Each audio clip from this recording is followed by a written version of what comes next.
Сәлем. Сәлем. Сәлем. Сәлем. Сәлеметсіз бе? Менің атым Олеся Сергеевна. Менің атым Ислам. Менің атым Виктория. Менің атым Арсен. Менің атым Хеда. Менің аты Исмаил. Менің ана тілім поляк. Орыс тілі. Татар тілі. Шешен тілі. Бізде ана тілі күрд. Мен украинша судай сөйлеймін.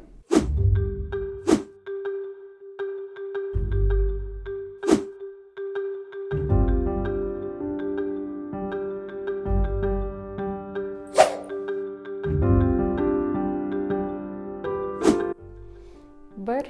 Что я говорю? یک، دو، سه، چهار، پنج، شش، هفت، هشت، نه، ده. Ца, ши, ко, ди, пхи, ялх, ворх, барх, ис, ит. Татарша 1, 2, 3, 4, 5, 6, 7, 8, 9, 10. 1, 2, 3, 4, 5, 6, 7, 8, 9, 10. 1, 2, 3, 4, 5, 6, 7, 8, 9, 10. Орысша біз 10-ға дейін 1, 2, 3, 4, 5, 6, 7, 8, 9, 10 деп санаймыз. Рожбаш. Поляк тілінде сәлемдескенде «День добрый» деп айтаймыз.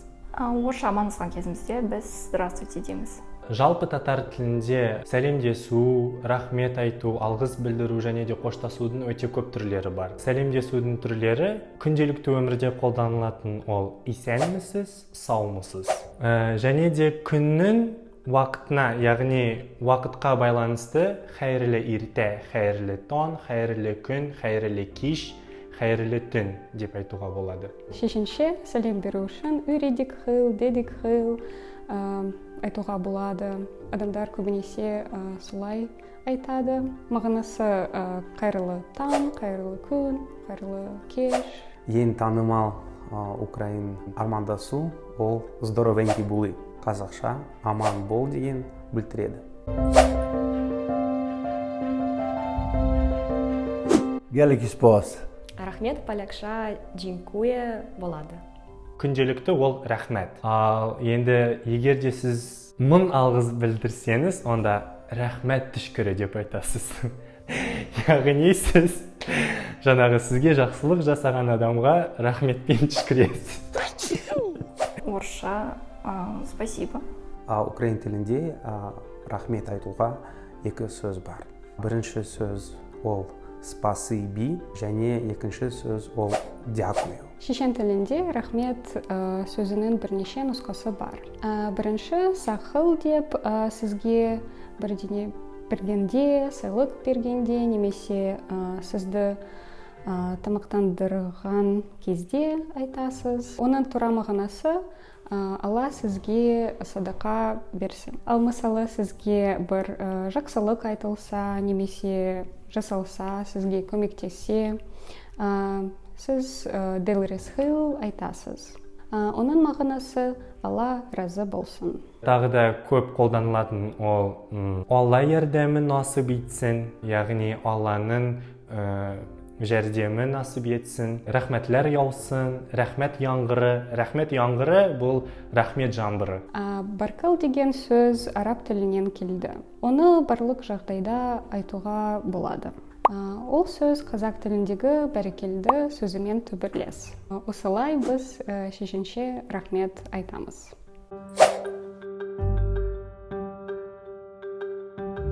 Дабош. Қоштасқанда «До видзения» немесе «До забачения» дейміз. Қоштасудың да түрлері өте көп. Бұл жерде formal, informal деп айтуға болады ағылшынша.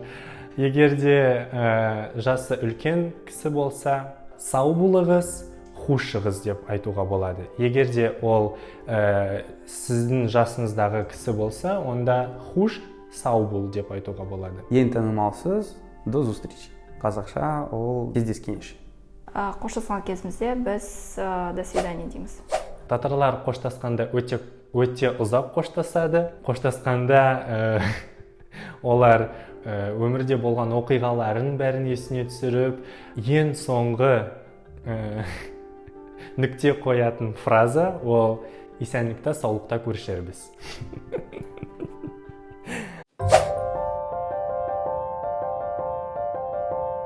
Шешен әліпбиінде 49 әріп бар. Кейбіреулері тек қана кірме сөздерде қолданылады. Араб сөздеріндегі ф дыбысы п-ге ауысады. Мысалы, Фатима есімі Бейтмат болады. Сол жері қазақ тіліне ұқсас. Орыс тілінде септеген кезінде, мысалы, жан и жансыз нәрселер олай әртүрлі болып септеледі. Мысалы, жансыз зат болса, винительный падеж бойынша, я вижу дом. Вы не можете сказать, я вижу мальчик, потому что это уже одушевленный предмет. Ол себебі тірі. Ал егер өлі болса, оны біз уже септей аламыз. Себебі орыс тілінде септеген кезінде олар бөлінеді. Жанды, жансыз зат болып. Ағылшын және қазақ тілінде ондай септіктер жоқ, олар бөлінбейді, өлі немесе тірі деп. Татар қазақ тілдері негізінде өте қатты ұқсас, себебі екеуі де түркі тілдес халықтарының ішінде қыпшақ тобында жатады. Поляк тілінде 3 Z бар. Мысалы, Z, Ж және Ж. Және 2 L бар. Мысалы, жай L және L. Олардан шатасуға болмайды. Bir tilini dialekler көп. Dialekti mesela айтамыз Sorani, Gorani, Zazaki.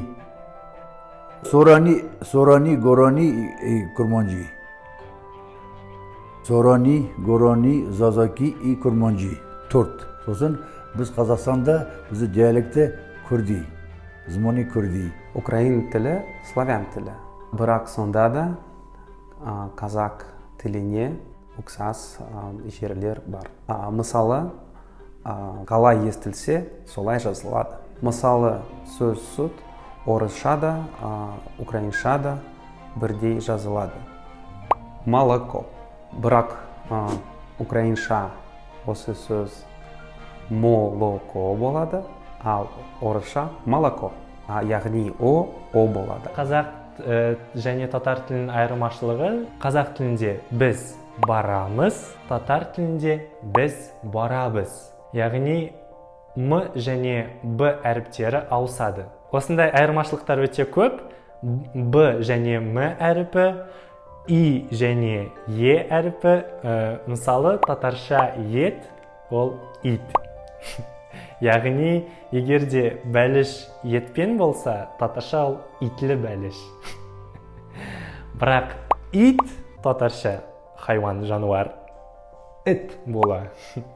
Сондықтан біздің кейбір туысқандарымыз Қазақстанға келгенде, жаңағы базарға барғанда, мысалы бізде ет деген жазу болғанда, олар бәй, астафыролла, сіздерде итні ашамани.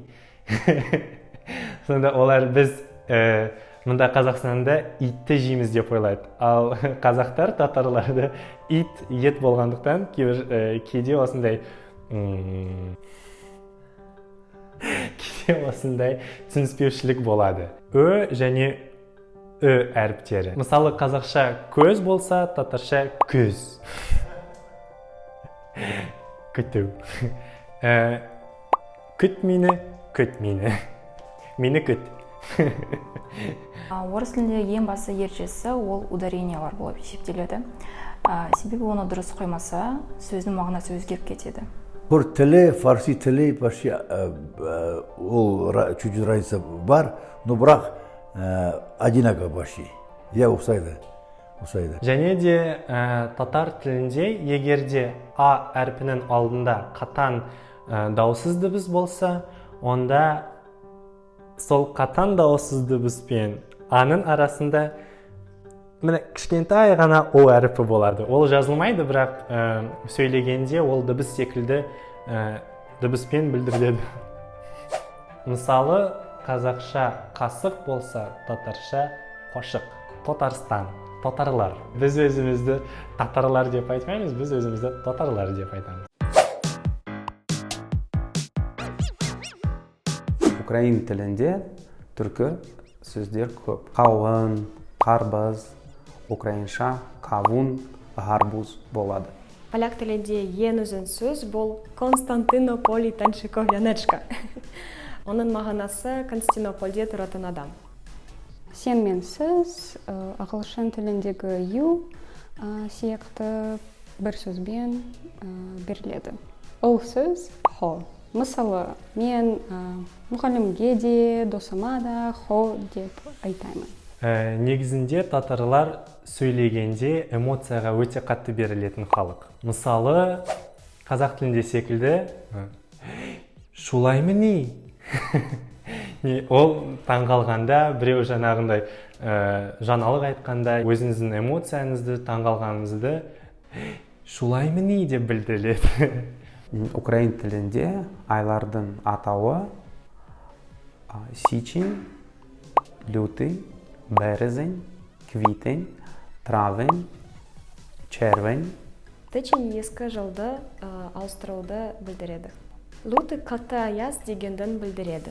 Мажыц деген марс дегеннен шыққан. Квечень ол квитнуч, яғни гүлдеу деген сөзден. Май Рим құдайы майдың атынан шыққан. Червец аралар оянатын кез содан шыққан. Я түсіндім деген тек қана бір әріппен белгіленеді, ол деп. Яғни я мен түсіндім деп айтылмайды, ол деген дыбыспен білдіріледі. Липень, серпень, вересень, жовтень, листопад, грудень. Липец сөзі липа, яғни жөке ағашының атауынан шыққан. Черпень егін жинауды білдіреді. Жешень атауы осы айда гүлдейтін гүлдерден шыққан. Паждерник бұл орысша сухой лен. Листопад деген жапырақтар түсетін ай. Грудень деген де қатты аяз. Мен күнде қолданылатын сөз ол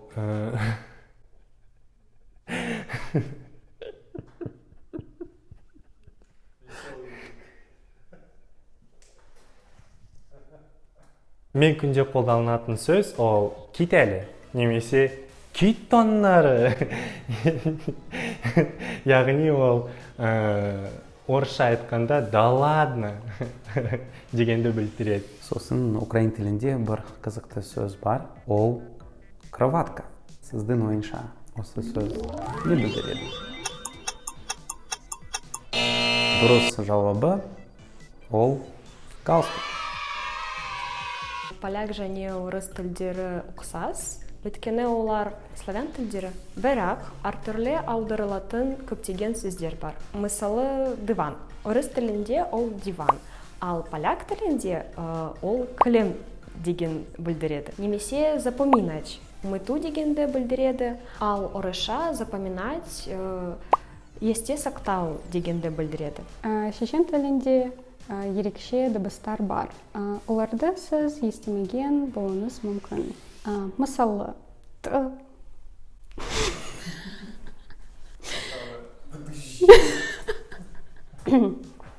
Мысалы, т, ц, ч, п. Олар жай п, ц, ч дыбыстарынан бөлек. Татар тілінде иш деген жалғау қолданылады. Мысалы, мен кеше кибітке бардым иш. Бұл иш орысша айтқанда ж дегенді білдіреді. Бардым ғой. Бардым екі нұсқасы бар, иш немесе бит. Бұл жерде бұл қай контекстте қолданылады? Мысалы, мен кеше кибітке бардым иш. Бұл жерде кішкене өзінің наразылығыңды білдіресің. Яғни кішкене мен кеше бардым, бүгін сен бар. Ал мен кеше бардым ғой деген, мен кеше кибітке бардым бит.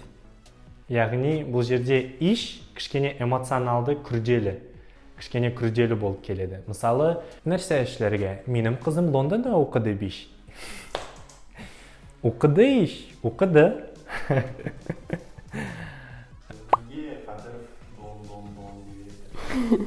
Останемся братьями, да он, и скажем, да он, друг другу, да он, слова, да он. Кадыровтың дон дегені дулхон білдіреді. Дулхона орысша есть же сияқты тіркес. Тура мағынасы бар ғой саған. Тығын, арақ, дон, Don. Яғни бүгін далада өте ыстық. Бар ғой. Мой кофе ма, мое кофе ма, сіз қалай айтасыз? Мое кофе деймін. ойбай ма бізде ойбай жоқ біз айтамыз ой ана или ойбой көтей ой ходай Жоқ, маған негізі ең қиналған ол септиктерден қиналамын. Септиктер бізде де бар, мысалы винительный падеж, дательный падеж дегендер. Бірақ мен оларды қалай қолданатынын білмеймін. Онша түсінбедім да қазақ тілінде. Бірақ мектеп кезінде оны қалай айтайын, рефлекс бойынша жауап беретін едім и барлығы дұрыс болатын еді. Мен үшін ең қиын нәрсе жалғаулар. Мен жалғаулардан жиі шатысам. Мен үшін қазақ тіліне қатысты қиын жағдайлар болғаны жоқ. Дегенмен татар тілімен салыстырғанда қазақ тілінде өте көп жалғаулар бар. Татар тілінде тек қана лар, ләр, нар, нәр. Балалар, мысалы балалар, қоллар, мысалы қазақ тілінде қолдар.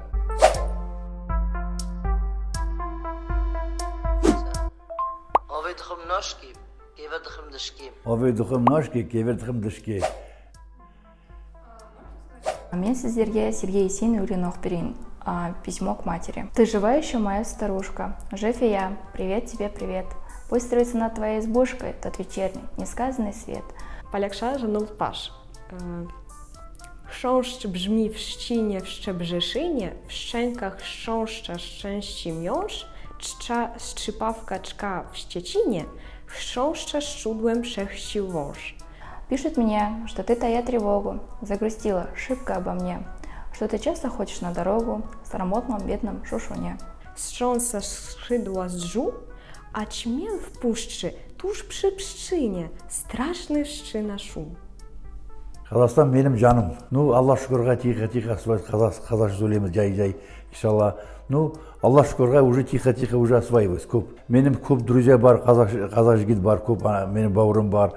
Қазақша ол маған айтамыз телефон сөйлей, маған орысте сөйлеме, қазақша сөйлей. Чтобы я буду изучать казахский язык. Болды, рахмет. Сіздің ойыңызша осы ән қай елден шыққан? We'll see what happens. Merry Christmas. Merry Christmas.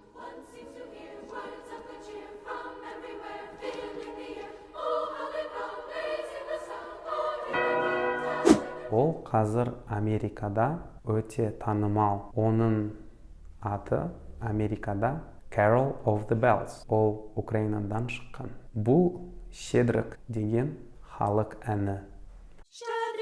Щедрівочка прилетіла, ластівочка стала собі щебетати, господаря викликати. Щедрик, господарю, подивися, там пожару, там овечки покотились, а ялички народились. Тебе товар без ворожий, будеш мати мір хороший. Тебе товар без ворожий, будеш мати мір хороший.